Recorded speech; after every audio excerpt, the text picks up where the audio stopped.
You're at work. Someone makes a joke at your expense. Not a huge deal, just a small jab. The kind that's technically playful, but lands a little too hard, and you laugh along. Because that's what you do. You go along, and later, maybe hours later, maybe days later, you're still thinking about it. Still feeling the sting, still wishing you'd said something. But you didn't. And now it feels too late, and you wonder, why didn't I speak up? Why didn't I say something in the moment? It's not like I didn't know it bothered me. I knew immediately, but I smiled, I laughed, I acted like it was fine. And now if I bring it up, it'll seem like I'm overreacting, like I'm making a big deal out of nothing. So I stay quiet, and the moment passes, and it adds itself to this invisible collection of moments where I should have spoken, but didn't. I think about this a lot, not just with small workplace dynamics, but with bigger things. With real harm. With situations where someone was genuinely wronged and everyone knows it but nobody says anything. And we watch from the outside and think, why don't they just speak up? Why don't they just tell someone? Why wait? Why stay silent? And the answer, I think, is more complicated than we want it to be. Because speaking up isn't just about finding your voice. It's about calculating whether using that voice will cost you more than staying quiet. It's about doing math. Painful math, where you weigh what you might gain against what you'll definitely lose.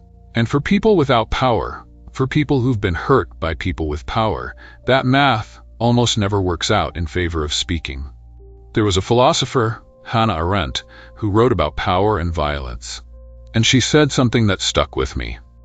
She said that power isn't about force. Power is about people acting together, about collective agreement. And violence is what happens when power breaks down. When agreement is no longer possible. When someone has to use force because they can't get cooperation. And I think about that when I think about why victims stay silent. Because speaking up when you've been harmed isn't just about telling your story. It's about entering a battlefield where the other side has more weapons, more allies, more resources, and more institutional protection. And you're just you. With your story, and your pain. And maybe a few people who believe you, but can't actually do much to help. And the system, the institution, the people around the person who harmed you, they don't need to be evil to protect that person. They just need to be invested in stability, in reputation, in not rocking the boat, in not dealing with the messy, complicated, disruptive reality of someone coming forward with an accusation. Because accusations are inconvenient. Accusations require investigation, require consequences, require change. And change is uncomfortable. And discomfort is something most people will do a lot to avoid. So when someone comes forward, when someone finally speaks, what they're often met with isn't support. It's questions, it's skepticism. It's why now? Why didn't you say something sooner? Why did you wait? As if waiting is evidence of dishonesty. As if silence means nothing happened. When really, silence usually just means the cost of speaking was too high. And stayed too high. Until it wasn't. Or until the silence itself became unbearable. There's this thing that happens online. You see it in comment sections, in forums. Someone shares their story, talks about being harmed, being wronged, and immediately people start picking it apart. Not the harm, the telling. They analyze the timing, the tone, the details. They look for inconsistencies, for reasons to doubt, for ways the story doesn't quite add up. And they do this while claiming they just want the truth, just want to be fair. Just want to make sure innocent people aren't falsely accused. And that's not entirely wrong. False accusations do happen, and they're serious. But here's what that response misses. It misses that the burden being placed on the victim is impossibly high. They need to have perfect recall of traumatic events, perfect consistency in their telling, perfect timing in their disclosure, perfect behavior before and after. And if any of those things are imperfect, which they almost always are because trauma doesn't create perfect memories or perfect reactions, then doubt creeps in. And doubt is all it takes. Because the default isn't belief. The default is skepticism. The default is protect the accused, protect the institution, protect the status quo. And the person who was harmed, they're not being protected. They're being scrutinized. And that scrutiny is its own form of harm. It's being harmed twice. Once by the person who hurt you, and again by the system that's supposed to help you, but instead treats you like a problem to be managed or a threat to be discredited.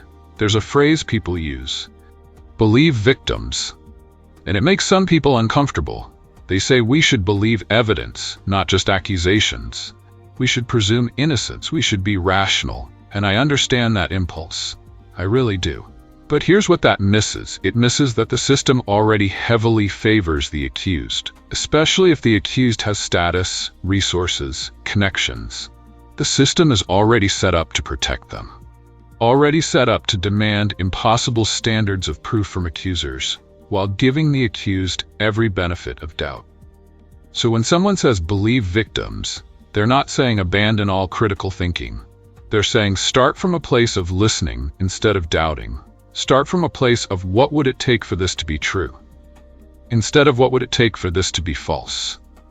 Because right now the default is false until proven beyond any possible doubt. And that's a nearly impossible standard to meet when the harm was private, when the only witnesses are the two people involved, when the powerful person's word carries more weight than yours, simply because they're powerful. And this isn't theoretical. You can see it play out over and over. In workplaces, in institutions, in public scandals, the powerful person is given every benefit, every opportunity to explain, every chance to reframe. And the person who came forward, they're examined, interrogated, their past is dug up, their motives questioned, their story picked apart. And even when people believe them, even when the evidence is clear, consequences often don't come. Or they're minimal. A resignation, a settlement, an apology that admits nothing, and life goes on for the person who caused harm. And the person who spoke, they're often the one who loses more. Loses their job, their reputation, their peace, because they became the problem, the difficult one, the one who made things messy. There's this joke, dark humor really, about a woman who goes to HR to report harassment. And HR says, "Thank you for bringing this to our attention. We take these matters very seriously." And then they do an investigation, which mostly consists of asking the accused if he did it. And he says no. And they ask the woman if she has proof. And she doesn't, because most harassment doesn't come with documentation. And HR concludes that they couldn't substantiate the claim.